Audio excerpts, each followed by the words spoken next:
오늘 새벽 우리에게 주신 하나님의 말씀은 욥기 2장입니다. 구약성경 762면입니다. 또 하루는 하나님의 아들들이 와서 여호와 앞에 서고 사탄들도 그들 가운데 와서 여호와 앞에 서니 여호와께서 사탄에게 이르시되 내가 어디서 왔느냐? 사탄이 여호와께 대답하여 이르되 땅을 두루두라 여기저기 다녀왔나이다. 여호와께서 사탄에게 이르시되 내가 내 종 욥을 주의하여 보았느냐? 그와 같이 온전하고 정직하여 하나님을 경외하며 악에서 떠난 자가 세상에 없느니라. 내가 나를 충동하여 까닭없이 그를 치게 하였어도 그가 여전히 자기의 온전함을 굳게 지켰느니라. 사탄이 여호와께 대답하여 이르되 가죽으로 가죽을 받고 사람이 그의 모든 소유물로 자기의 생명을 바꾸온지라. 이제 주의 손을 펴서 그의 뼈와 살을 치소서. 그리하시면 틀림없이 주를 향하여 욕하지 않겠나이까. 여호와께서 사탄에게 이르시되 내가 그를 내 손에 맡기노라. 다만 그의 생명은 해하지 말지니라. 사탄이 이에 여호와 앞에서 물러가서 욥을 쳐서 그의 발바닥에서 정수리까지 종기가 나게 한지라. 욥이 제 가운데 앉아서 질그릇 조각을 가져다가 몸을 긁고 있더니 그의 아내가 그에게 이르되 당신이 그래도 자기의 온전함을 굳게 지키느냐? 하나님을 욕하고 죽으라. 그대의 말이 한 어리석은 여자의 말 같도다. 우리가 하나님께 복을 받았은즉 화도 받지 아니하겠느냐. 하고 이 모든 일에 욥이 입술로 범죄하지 아니하니라. 그때 욥의 친구 세 사람이 이 모든 재앙이 그에게 내렸다 함을 듣고 각각 자기 지역에서부터 이르렀으니 곧 대만 사람 엘리바스와 수아 사람 빌닷과 나아마 사람 소발이라. 그들이 욥을 위문하고 위로하려 하여 서로 약속하고 오더니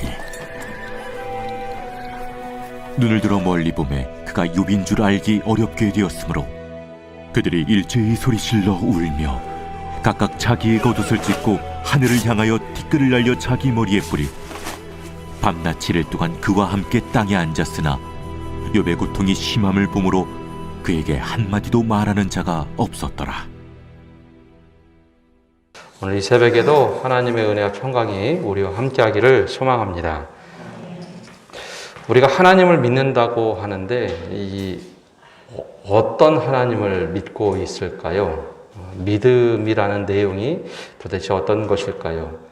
우리에게 복을 주시기 때문에 우리가 하나님을 믿는 것일까요? 아니면 우리가 하나님께서 하나님 되시기 때문에 하나님을 믿는 것일까요? 전자의 하나님을 믿는다는 것은 조건부 하나님입니다.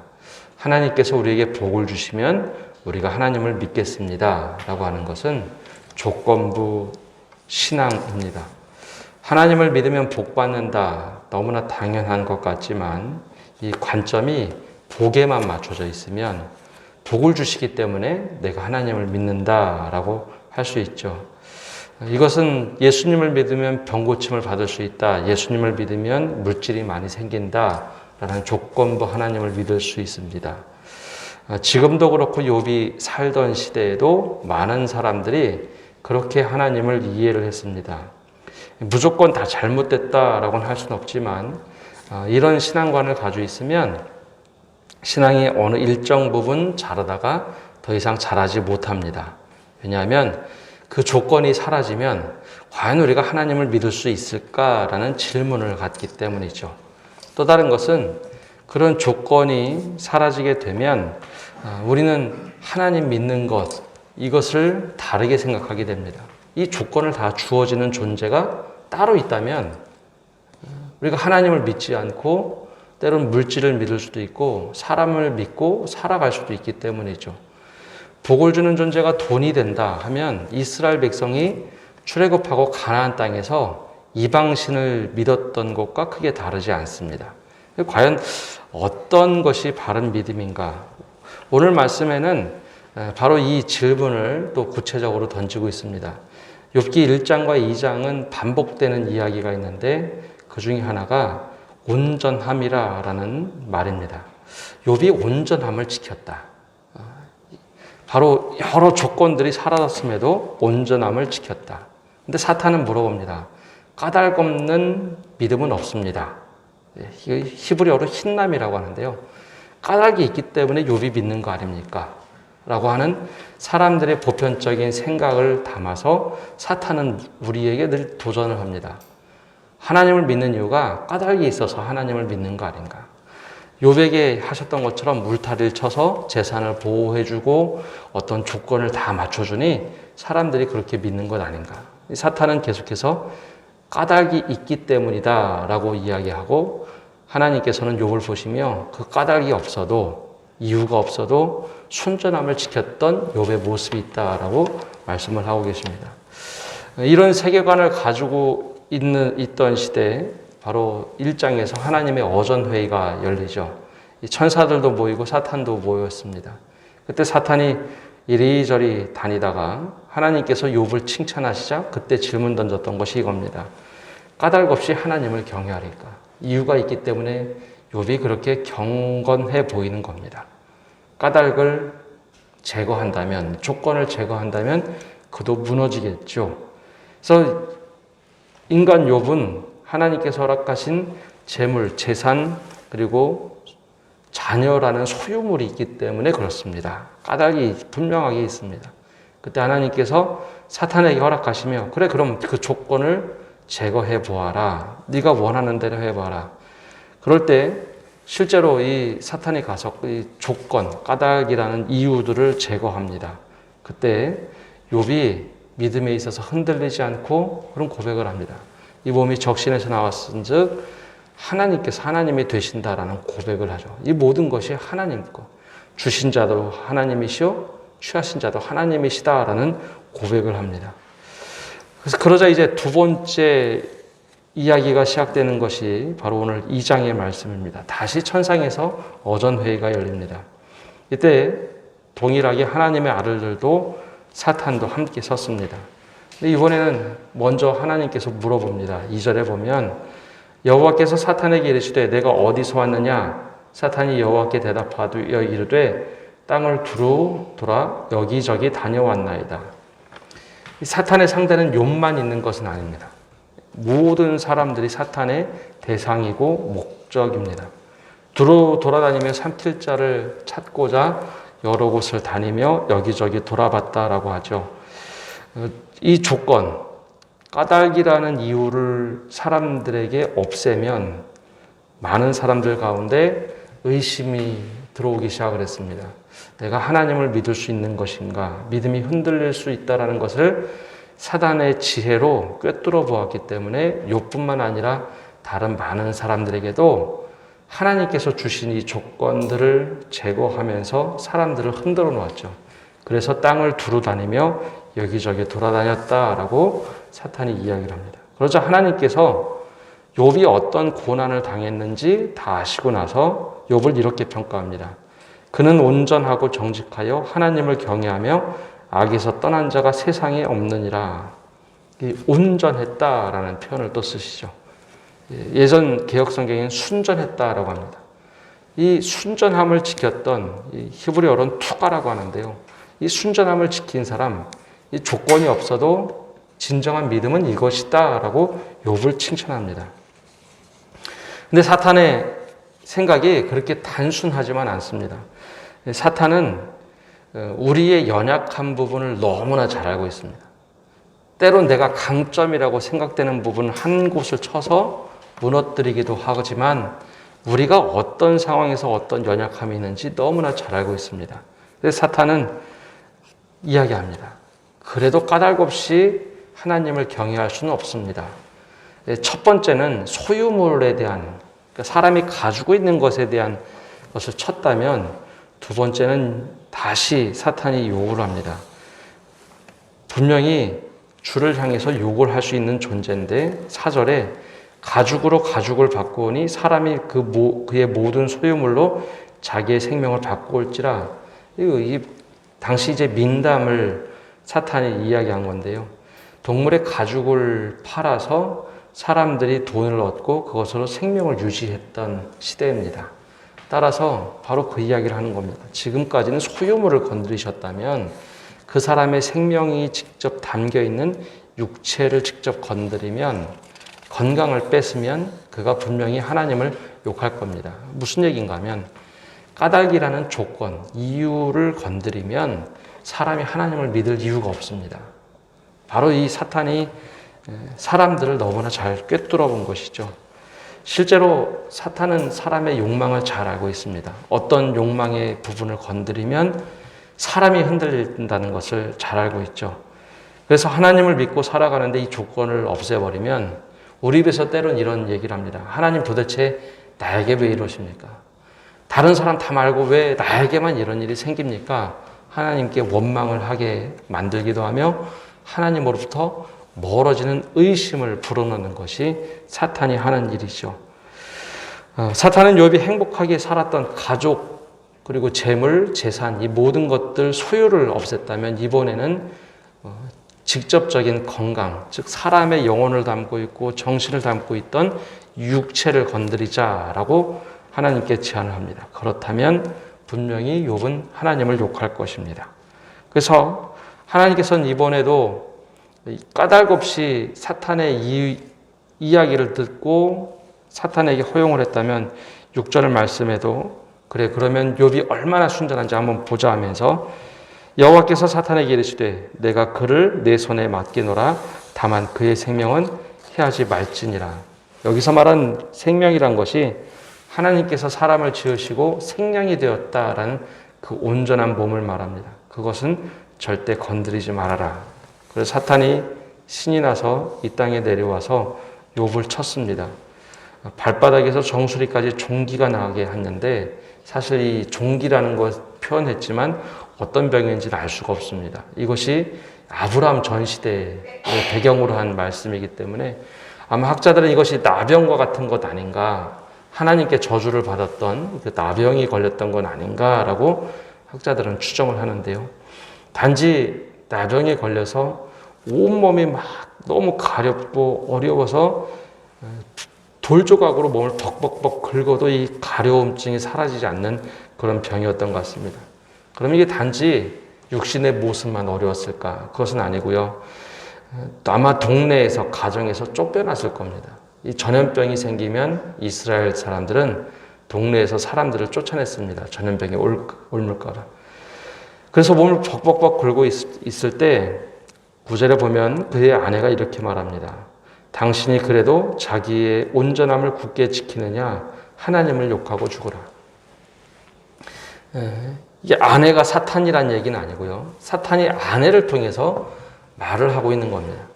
야, 너 몸이 그렇게 괴로운데 차라리 그 순전함을 어떻게 지킬 수 있겠느냐? 너 믿음을 어떻게 지킬 수 있겠느냐?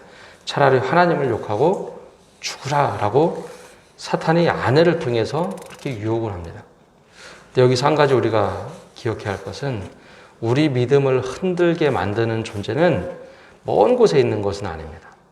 가까이 있는 사람이 우리의 믿음을 흔들도록 만들기도 하고 우리의 믿음을 꺾어버릴 수 있는 힘들이 있다는 겁니다.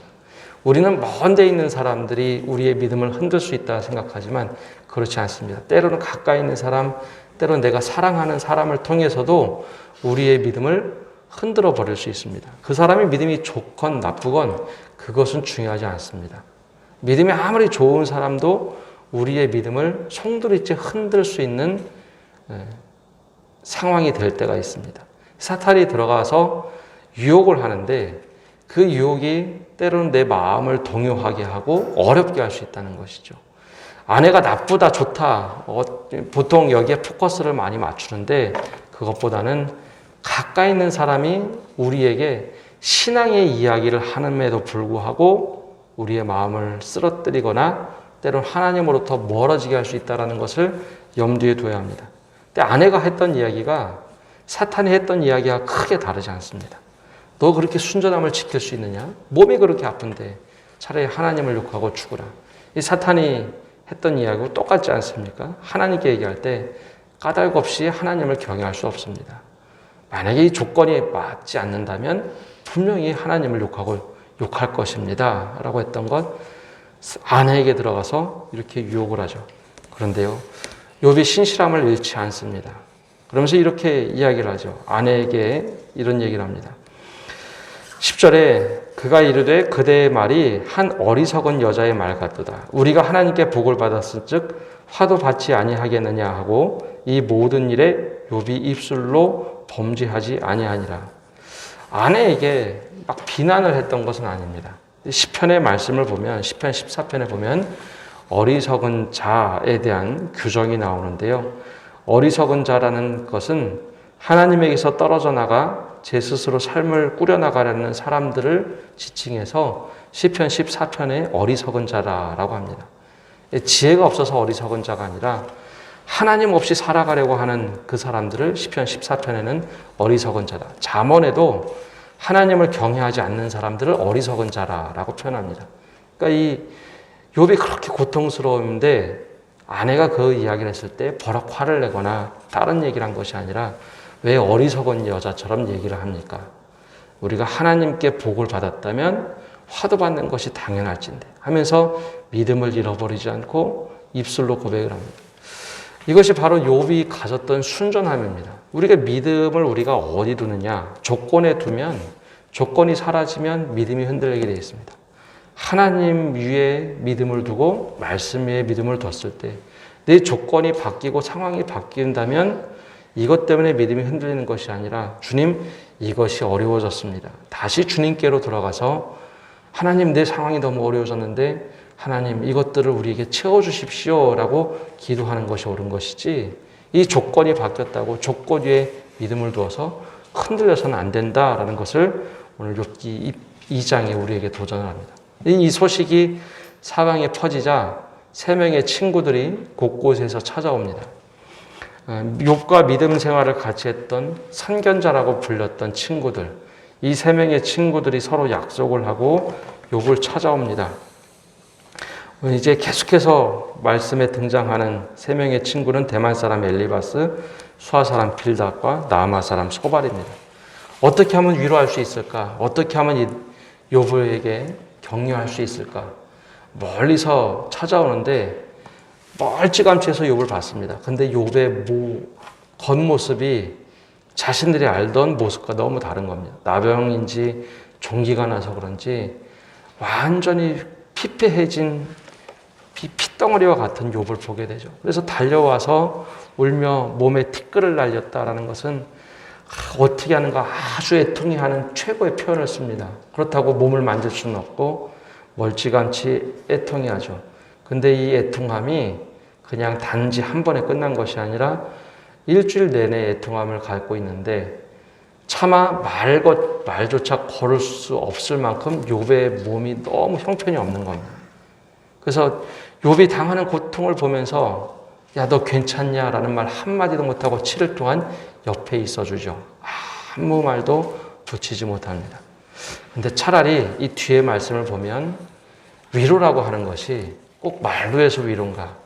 함께 하는 것 자체도 위로가 될 수 있습니다. 오히려 때로는 말하고 격려하는 것이 그 상대방에게는 어려움이 될 수 있다는 겁니다.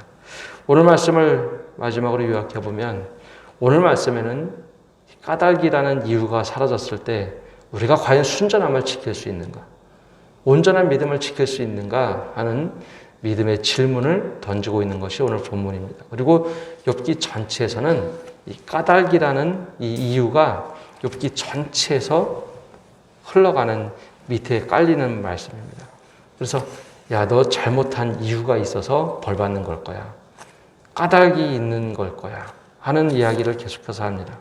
근데 이 문제가 해결되지 않으면 우리의 믿음이 잘 성장하지 않습니다. 그리고 늘 한 곳에 머물러 있는 신앙이 됩니다. 오늘도 이 말씀을 기억하면서 하나님, 만약에 내가 원하는 조건이 사라졌을 때 내가 순전하게 믿음을 지킬 수 있는 그 믿음을 허락하여 주옵소서. 이 기도를 하시며 오늘 하루도 승리의 삶을 살아가시는 성도 여러분 되시기를 바랍니다. 기도하겠습니다. 하나님, 오늘부터 어제부터 고통의 문제를 다루고 있는 욥기를 말씀을 묵상합니다. 하나님 율기의 말씀을 통하여 우리의 믿음의 현주소를 찾게 해주시고 또 욥이 당한 고난이 우리가 당하는 고난과 중첩되는 것이 있다면 하나님 우리 입술에서 어떤 고백이 나와야 할지 우리 자신 돌아볼 수 있는 귀한 시간 되게 하여 주옵소서. 욥이 온전하고 또 하나님을 경외하는 마음, 그 마음을 온전히 품고 나갔던 그 모습이 우리의 모습이 되게 하여 주옵소서. 사탄이 끊임없이 공격하며 까닭이 있는 믿음이다, 조건이 있는 믿음이다, 하나님께서 허락하신 소유가 있고 축복이 있어서 하나님을 믿는다라고 늘 유혹하며 우리에게 다가올 때 우리가 때로는 그 모든 것이 사라진다 할지라도 하나님을 믿는 순전한 믿음으로 살아간다라고 고백하게 하여 주옵소서.